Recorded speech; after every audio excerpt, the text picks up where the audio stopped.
Duchess Sophie had big shoes to fill when she became the new patron of Wellbeing of Women, a charity dedicated to life-saving research into all areas of women's reproductive health in 2021. It was a role close to her heart and previously held by the late Diana, Princess of Wales, who dedicated her hard work to the charity's efforts in the 1980s.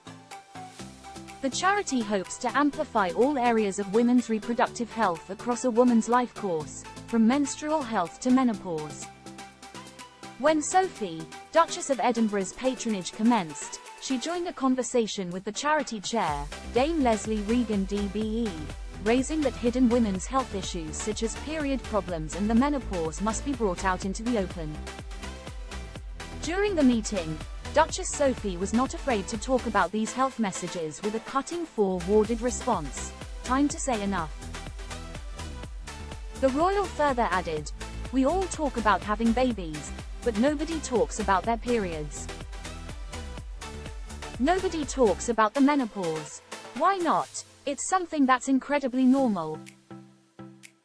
Stay up to date with the latest royal news. Join us on WhatsApp. Our community members are treated to special offers, promotions, and adverts from us and our partners. You can check out at any time. Read our privacy policy. Speaking about her role as patron of the charity, Sophie, who was Countess of Wessex at the time, said, "I'm delighted to take on this role. I have a vested interest in it. Not a woman on the planet can say they haven't had to access support. We've all been there, and it's about time we really had a grown-up conversation about it." The late Diana, Princess of Wales, was also devoted to the charity from the moment she became the patron in 1984. According to author Tina Brown, it was the organization the princess most closely related to after AIDS. Her involvement massively impacted the reach and exposure of the charity, known as Birthright at the time. Ms. Brown said, her involvement with the charity had attracted stars from the entertainment world. Big names equal big money. They managed to raise roughly $5 million for the charity, which has helped it improve the survival rate of some premature infants by up to 70%. In January 2024, Duchess Sophie continued her work with educating young women about menstrual issues.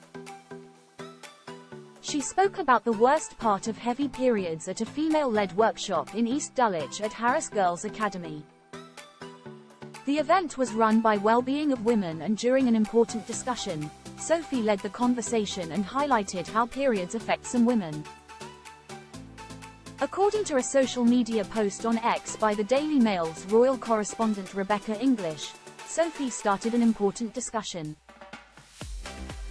She wrote, "Sophie said sanitary products should be kept out of the closet to encourage more conversations about periods in the home." She also revealed her own challenges, telling students, "When you have heavy periods, worrying about when you stand up from a chair. That's the worst one." The 59-year-old has previously discussed her own personal experience with menopause. Sophie once opened up about the impact that menopause had on her life, including discussing that she suffered with memory loss.